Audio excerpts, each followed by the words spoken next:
Poor Things. It's hard to talk about this movie without sounding like a pervert. It was visually mesmerizing. Of course it was. My eyes were glued to the screen. I wonder why. I love the cinematography. I bet you did, you sick bastard. Jokes aside, after watching Poor Things, I'm in a weird place with the movie. I believe they call it Blue Ball? Okay, jokes actually aside, I think the movie is good overall, but I do think a few aspects of the movie were a bit too much. I will start with what I liked about the movie, so you don't think I am some prudish hater, and then I will talk about what didn't work for me. Also, I want to point out that I haven't read the book, so I won't be judging the movie in terms of how it compares to the book. There is an excellent video out by Why the Book Wins that you should check out if that is what you're looking for. So with that out of the way, let's jump into the positives of this film. This movie is, visually speaking, probably the most interesting one of the year. It captures the vibe of those older surrealist movies. I love how all over the place this movie is, and how it takes visual jumps while staying immersive. The movie goes from black and white to color, and it doesn't feel puzzling at all. Mild spoiler, but I'm sure you have all seen it by now, this black and white also helps in subverting your expectations, as you expect it to be the past, but you find out that it's actually the present. Instead, the colored moments were the past, and I love this switch up that goes against the typical film format we are all used to. I also love the variation of lenses and the eccentric sets that fit perfectly with the tone of the movie. To use a film term, and to sound smarter than I am, the mise-en-scène made this movie for me. Each element in the set design seems to serve a purpose, and I'll give one example of this that happens in the Giant Castle Hotel. This giant building shows how the elite look down on the poor, and we see this in a literal sense as Bella and her rich friend look at the poor children. The broken staircase embodies how the elite can never establish a genuine connection with the poor, and how that path is sealed off from them even if they tried. It reminded me of Citizen Kane, and how in that movie, a giant empty house is used to portray Kane's life. The settings have a purpose in relaying the story, and they reflect the characters. The costume design is also amazing, and I like the look of the characters in this film. Willem Dafoe's character has that usual oddity that accompanies the characters he plays. The outfits also perfectly fit in the dystopian Victorian setting.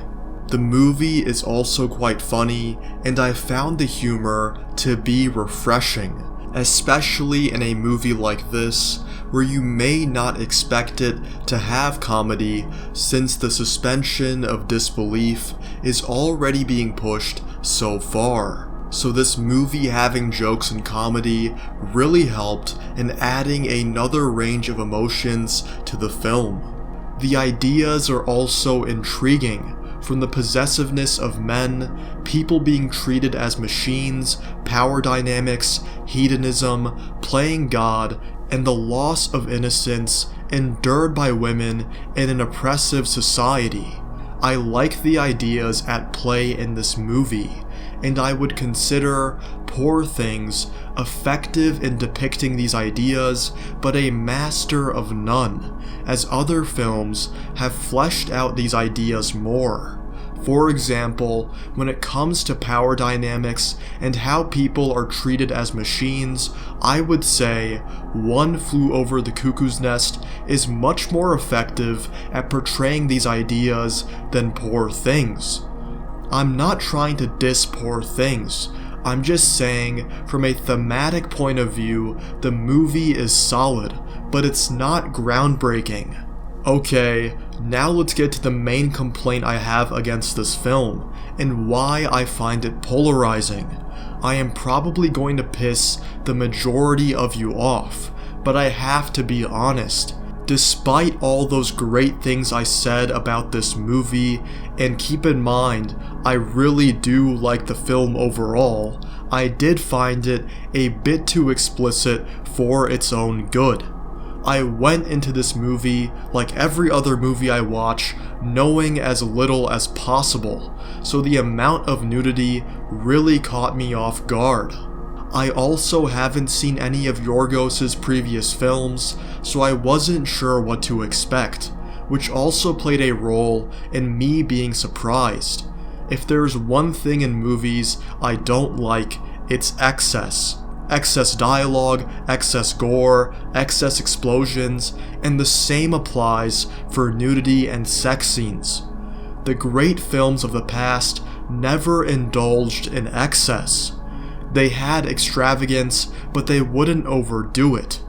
Think of Apocalypse Now and how it gives you a visual spectacle, whereas Michael Bay movies are usually annoying since they overdo the action scenes. Another example I will give of a movie that has extravagance while avoiding excess is The Silence of the Lambs.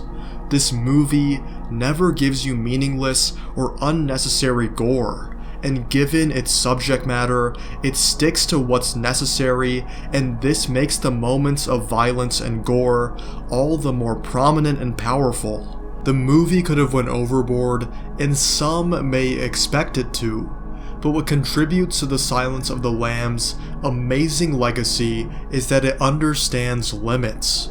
The same can be said for other great crime dramas that don't overdo it, like Memories of Murder, 3 Billboards Outside Ebbing, Missouri, or even Fargo. The Silence of the Lambs is also a movie that deeply deals with femininity and how women are viewed as subpar and are often objectified.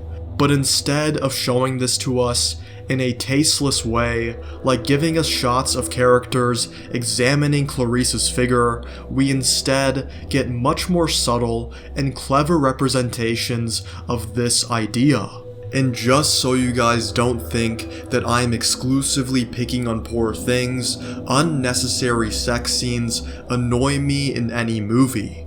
Oppenheimer, as great of a movie that was, the first scene between Oppie and Jean Tatlock, you know the one I'm talking about, where he reads the famous quote from the Hindu scriptures while going to Pound Town, was unnecessary and it went a bit too far, taking something as sacred as someone's religion and juxtaposing it with an explicit raunchy activity felt distasteful. Especially since, if you know people from South Asia, then you know they tend to have a lot of shame around that stuff. Imagine the outcry if this scene had the Quran or Bible instead, and it's not like this scene was historically accurate either. Oppenheimer reading the Bhagavad Gita while partaking in that kind of activity is not historical, and it was added to the film for other reasons. Why exactly? I'm not really sure. This scene really added nothing to the film. All that it did was show Oppenheimer cheating and get him to say the famous quote. They could have established the infidelity and the quote separately and in ways that felt more purposeful for the movie itself. Now, the other sex scene that happens in the kangaroo court is much more defensible since there is actually a portrayal of something important, and that is Catherine's discovery of Oppenheimer's infidelity. So what I am against in films is unnecessary sex scenes.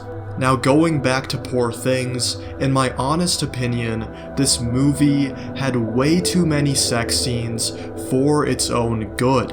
I would have appreciated it if this movie gave some more time to other facets of Bella's life and her journey to humanity. I think this would have given us a more balanced film. I love the scenes where Bella is walking around the city or interacting with society in an odd way through her dancing or communicating with other people, and I wish we got to see more of this side. Instead, the movie focused a lot on her sex life, and there was too much time spent in dark rooms watching Bella have sex, in my honest opinion. It's a shame because I feel like this movie did itself a disservice, because the parts outside of the bedroom were far more interesting than those that were not. I wish the movie was better balanced, and having more time spent on different areas would build further on these ideas, and we would get to see more of the unique set pieces and quirky interactions that this movie thrived on. I really want to root for Poor Things, since it has basically everything I like in a film. It's unique and the ideas are fresh, and it's not afraid to innovate. The title card sequences are a great example of this, with how unique and hauntingly beautiful they are. But the movie just gives too much weight to the sex life of Bella, and it got to the point where it's like, okay, we get it. What's the next step in the story? And instead, the movie just drills on and on about Bella selling her services to some guys in exchange for pleasure and money. I feel like I'm going to get a good chunk of people who are going to disagree with me and call me a prude, but just because a movie is a cleverly shot porno doesn't make it a masterpiece. Now we looked at the data. And what we found surprised us. What we found, right there, what we found was that culture is a sewer. We've got lewd media. We've got nasty bedroom things on TV.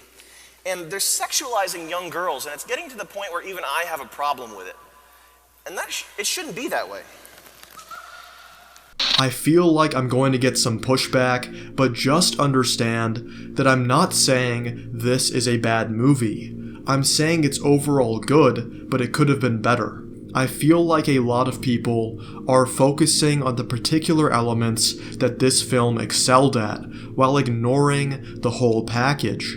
Also, for those people who are going to say that this movie is a critique on sex work and it shows the dark underbelly of society while juxtaposing that with childlike curiosity and that I'm just not getting it, just shut the fuck up. Those things are true, but the movie just went overkill in displaying this. It went from, okay, this adds to the film, to this is just another sex scene that doesn't really serve a valuable purpose for the film, and it would be better if it was replaced with something else. I am also not alone in my critique on the excessive amounts of sex scenes and the lack of subtlety in this film. Here is what Laura from Why the Book Wins had to say. Say there was a lot of sex in the film, and I get that Bella's sexual awakening and women's sexuality is just a huge theme of this movie. It's a huge theme in the book, and I know I might sound like a prude when I say this, but I feel like the movie could have had half as many sex scenes and we still would have got the message. And it's not like nudity in and of itself that I don't like, it's just the sex scenes. It was just too much. Like, it's possible to make a movie that embraces, female empowerment and women's sexuality without having so many of these scenes. Despite what most of you are probably thinking, I am not a Poor Things hater. I think the movie does some things incredibly well, but I just wish the emphasis on the ideas was better distributed. Let me know what you guys think of this film in the comments below, but those are my thoughts on Poor Things. So there you have it, my thoughts on Poor Things. Watch this movie in the theater while you still can. The camera work is amazing. Just don't bring your family.